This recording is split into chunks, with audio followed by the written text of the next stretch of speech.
Hit and run বিল নিয়ে রাজ্যের কোথাও কোনো ধরনের লরি চলাচল বন্ধ রাখা হবে না, যানবাহন চলাচল অব্যাহত থাকবে। ধর্মনগর প্রেস ক্লাবে আহত এক সাংবাদিক সম্মেলনে একথা জানালেন ত্রিপুরা প্রাইভেট ট্রান্সপোর্ট মজদুর সংঘের প্রদেশ সভাপতি বিপ্লব দাস। তিনি বলেন, 10 নভেম্বর 2023 সংসদে হিট অ্যান্ড রান বিল 248-এ রাজ্যসভায় প্রস্তাব উঠেছিল। কোনো দুর্ঘটনা ঘটলে চালককে 10 বছরের জেল এবং 10 লক্ষ টাকা জরিমানা দিতে হবে।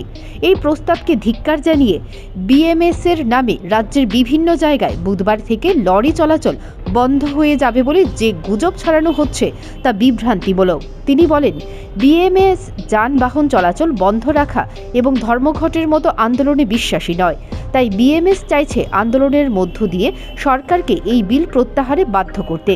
পাশাপাশি তিনি বলেন, বিএমএস চাইছে লাগাতার আন্দোলন কর্মসূচি জারি রাখতে। তাই 4 থেকে 7 জানুয়ারি পর্যন্ত বেশ কিছু কর্মসূচি নিয়েছে সংগঠন। 9 জানুয়ারি বিএমএস এর পক্ষ থেকে রাজ্যের পরিবহন মন্ত্রীর কাছে চিঠি প্রদান করা হবে। 10 জানুয়ারি জেলাভিত্তিক কর্মসূচি রয়েছে এই প্রস্তাবের বিরোধিতা করে। 11 জানুয়ারি ভারতের প্রধানমন্ত্রী নরেন্দ্র মোদীর কাছে এই প্রস্তাবটি বিবেচনার জন্য চিঠি প্রদান করা হবে। 12 জানুয়ারি থেকে 27 জানুয়ারি পর্যন্ত রাজ্যের বিভিন্ন মহকুমা, জেলা এবং স্তরে এর বিরোধিতা করে প্রতিবাদ জানানো হবে। শ্রমিকদের স্বার্থে সঠিক ব্যবস্থা গ্রহণ করে প্রস্তাব বিবেচনার জন্য সুষ্ঠুভাবে প্রতিবাদ গড়ে তোলা হবে। সাংবাদিক সম্মেলনে উপস্থিত ছিলেন সংগঠনের উত্তর জেলার সভাপতি সুব্রত রুদ্রপাল। গত 10 তারিখে 10 নভেম্বর পার্লামেন্টে একটা প্রস্তাব এসছে, রিপোর্ট নাম্বার 248। তার মধ্যে একটা আমাদের ভারতবর্ষের যে ড্রাইভাররা রয়েছে তাদেরকে নিয়ে একটা বিল পাস করা হচ্ছে। তো তার মধ্যে কিছু ডিমান্ড আছে, যেগুলি হচ্ছে একটা ড্রাইভার যদি কোনো কারণে অ্যাক্সিডেন্ট হয় বা অ্যাক্সিডেন্ট কোনো কেস থাকে, তো তার ড্রাইভারের 10 লক্ষ টাকা জরিমানা এবং 10 বছরের জেল। তো সেটাকে নিয়ে পুরো ভারতবর্ষব্যাপী ভারতীয় মজদুর সংঘ তার প্রতিবাদে নেমেছে। তাই আমরা ত্রিপুরা রাজ্য আমরাও এটার প্রতিবাদে নেমেছি। গতকালকে আমাদের সেন্ট্রালের সঙ্গে স্টেটের ইভেন বিভিন্ন জেলা মহকুমা যেগুলি আছে সব জায়গাতেই মিটিংটা হয়েছে। তো আজকে বিভিন্ন জেলাতে কারণে আমাদের মিটিং হচ্ছে। আগামীকালকে থেকে আমাদের কর্মসূচি, তার বিরুদ্ধে এটা কেন্দ্র করে তার বিরুদ্ধে আমরা কিছু কর্মসূচি হাতে নিয়েছি। তো কর্মসূচিগুলির মধ্যে আগামীকালকে বেলা 11টা আমরা আইএসবিটি থেকে একটা ধর্ণা প্রদর্শন করব। সেটা হবে ডিএম অফিসের নিচে। শুধু ধর্ণা, কোনো রাস্তা ব্লক না, কোনো চাকা জামি এরকম কিছু নেই।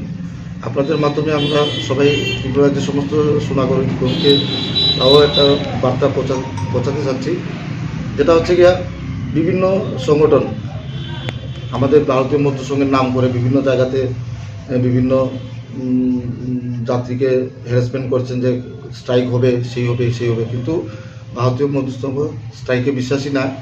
আমরা আন্দোলনের মাধ্যমে আমরা সরকারকে জানান দিতে চাই যাতে অতি সত্বর যাতে এই বিলগুলি আমাদের উপর থেকে।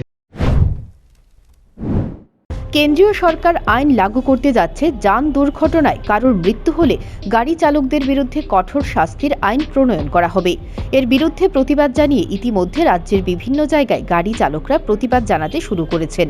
এই কঠোর আইন প্রত্যাহারের জন্য বুধবার 7 সকালে গোলাঘাটি বিধানসভার অন্তর্গত কাঞ্চনমালা বাজারে বালির গাড়ির চালকরা কেন্দ্রীয় সরকারের এই আইনের প্রতিবাদ জানিয়ে চাক্কা জ্যাম করে। তাদের দাবি, গাড়ি চালাতে গেলে দুর্ঘটনা ঘটতেই পারে, আর এই দুর্ঘটনায় কারোর প্রাণহানি হোক তা কোনোদিনও চান না চালকরা। কেন্দ্রীয় সরকার যে আইন প্রণয়ন করেছে তা কোনোভাবেই মানতে রাজি নয় গাড়ি চালকরা। কেননা গাড়ি চালকদের অজান্তে দুর্ঘটনায় যদি কেউ মারা যায়, আইন অনুসারে এত বড় সাজা তারা গ্রহণ করতে পারবে না।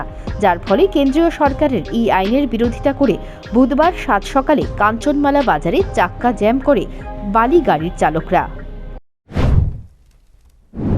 কেন্দ্রীয় সরকার যে আইন ড্রাইভারদের প্রতি মনোভাব নিয়েছে, এতে ড্রাইভাররা বিভ্রান্ত যে আমরা মানুষকে পরিষেবা দেব, কিন্তু আমাদের জন্য এই আইন হলে তো আমরা গাড়ি চালাতে পারবো না। একটা ড্রাইভার যদি অ্যাক্সিডেন্ট করে, ইচ্ছা করে কোনো ড্রাইভার অ্যাক্সিডেন্ট করে না, ইচ্ছা করে কেউই অ্যাক্সিডেন্ট করে না। তো তারা যদি অ্যাক্সিডেন্ট করলে 10 বছরের সাজা হোক, 10 লাখ টাকা ফাইনও। একটা ড্রাইভার যদি এত টাকা থাকে তো ড্রাইভার তো গাড়ি চালানোর প্রশ্ন আসে না। এই জন্য ড্রাইভাররা আজকে ভালো গাড়ি যে ড্রাইভাররা আছে সব গাড়ির আজগা থেকে তারা স্ট্রাইক মানতেছে। তো আমি কেন্দ্রীয় সরকারের কাছে দৃষ্টি আকর্ষণ করি যাতে এই আইন প্রত্যাহার করা হয়, যাতে সবাই কাজ করতে পারে। একটা গাড়ি দিয়ে ভালো গাড়ি দিয়ে শুধু একটা ড্রাইভার বাজে না, লেবার বাজে, শ্রমিকরা বাজে, উন্নয়নমূলক গভর্নমেন্টের কাজও। আমি সরকারের প্রতি দৃষ্টি আকর্ষণ করি সরকার যাতে আমাদের এই কথাগুলো সাড়া দিয়ে যদি আজকে মাঝে সরকারের সিদ্ধান্ত নেয় কালকার থেকে গাড়ি চলবো, নাহলে গাড়ি ড্রাইভাররা গাড়ি। তবে হিট অ্যান্ড রান এই বিল প্রত্যাহারের জন্য দেশের প্রায় অধিকাংশ রাজ্যেই যানবাহন চালকরা বিক্ষোভ প্রদর্শন করেন। তবে কেন্দ্রীয় সরকার এই বিল নিয়ে কী পদক্ষেপ গ্রহণ করে সেটাই দেখার। Bureau report, news prime Tripura.